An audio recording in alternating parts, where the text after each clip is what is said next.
Assalamualaikum warahmatullahi wabarakatuh. Saya Deswi Widyoluyanda, NIM 086 dari kelas Ekonomi Syariah 5B.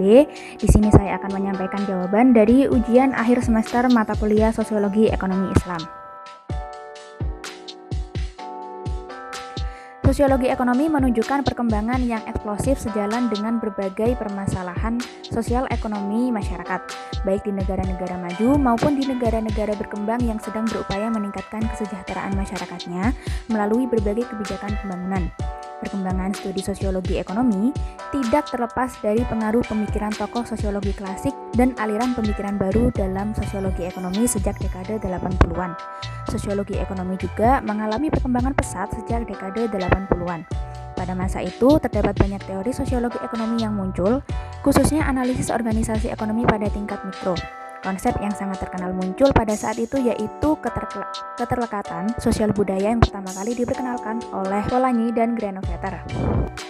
Selain itu, analisis mengenai peran hubungan-hubungan sosial dalam ekonomi kontemporer sangat mendominasi sosiologi ekonomi. Namun demikian, menurut Triglia pada tahun 2007, implikasinya bagi peningkatan pembangunan ekonomi masih bersifat laten. Sejak kebangkitannya pada dekade 80-an, menurut Finch pada tahun 2007, terdapat 3 kontribusi teoritis yang berpengaruh dalam sosiologi ekonomi. Pertama ialah pendekatan Granovetter tentang keterlekatan menghasilkan sebuah basis sosiologi ekonomi seputar pendekatan ontologis antara individu yang kurang tersosialisasi dan individu yang terlalu tersosialisasi. Kedua, argumen yang dibangun Callan bahwa ekonomi membentuk sebuah ontologi yang berbeda dari konsep keterlekatan, misalnya dalam hal pasar kompetitif. Lalu yang ketiga, analisis struktural White tentang pasar. Sementara itu, Dobbin pada tahun 2007 menyebut 3 bidang garapan sosiologi ekonomi, yaitu power atau kekuasaan, institutions atau institusi-institusi, dan social networks atau jaring sosial. Hubungan-hubungan kekuasaan membentuk perilaku ekonomi baik secara langsung seperti ketika suatu perusahaan besar pengaruh mendikte perusahaan-perusahaan kecil, maupun secara tidak langsung seperti ketika sekelompok perusahaan besar membentuk regulasi demi kepentingannya.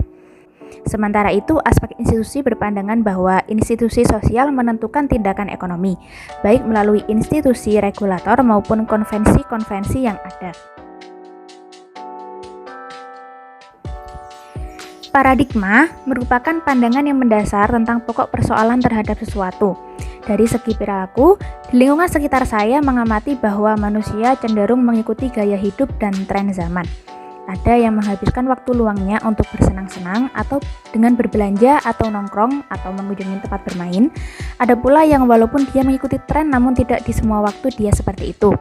Dia bisa menahan entah karena terpaksa atau memang ada sesuatu tujuan tertentu, misal menabung atau lainnya. Dari segi fakta, bisa jadi mereka ingin dipandang sebagai masyarakat sosialita yang tidak ketinggalan zaman, atau di sisi lain ingin terlihat sederhana dan tidak terlalu menonjol di masyarakat. Jadi kesimpulannya, ada banyak bentuk sosiologi ekonomi yang kita amati di lingkungan kita atau Indonesia, dan hal tersebut dapat bersifat positif atau negatif. Gaya hidup yang pas menurut saya, baik itu dari segi Islam atau kontemporer, dengan menerapkan prinsip utama yaitu mendahulukan kebutuhan daripada keinginan. Artinya, kebutuhan pokok atau daruriyat lebih baik didahulukan karena tanpa kebutuhan pokok kita tidak akan bisa hidup karena mencakup sandang, pangan, dan papan.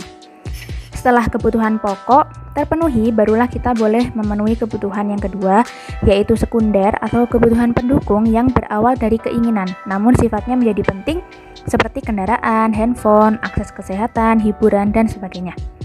Di dalam Al-Quran, Allah berfirman dalam surat Al-Furqan ayat 67 yang artinya, dan orang-orang yang apabila membelanjakan harta, mereka tidak berlebih-lebihan dan tidak pula kikir, dan apabila di tengah-tengah antara demikian. Di dalam hadis, Rasulullah juga bersabda, Allah memberikan rahmat kepada seseorang yang berusaha dari yang baik, membelanjakan dengan pertengahan dan dapat menyisihkan kelebihan untuk menjaga pada hari ia miskin dan membutuhkannya. Hadis riwayat Ahmad. Dari firman Allah dan hadis Rasulullah tersebut dapat disimpulkan bahwa di sisi lain kita diperbolehkan untuk berbelanja dalam batas yang wajar, juga disisihkan sebagai tabungan untuk bekal masa depan nantinya.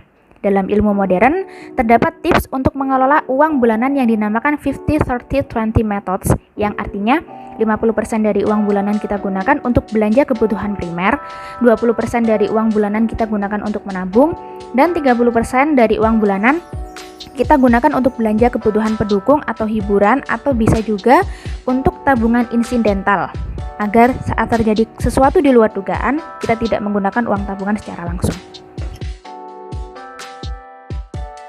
Manfaat mempelajari sosioekonomi Islam.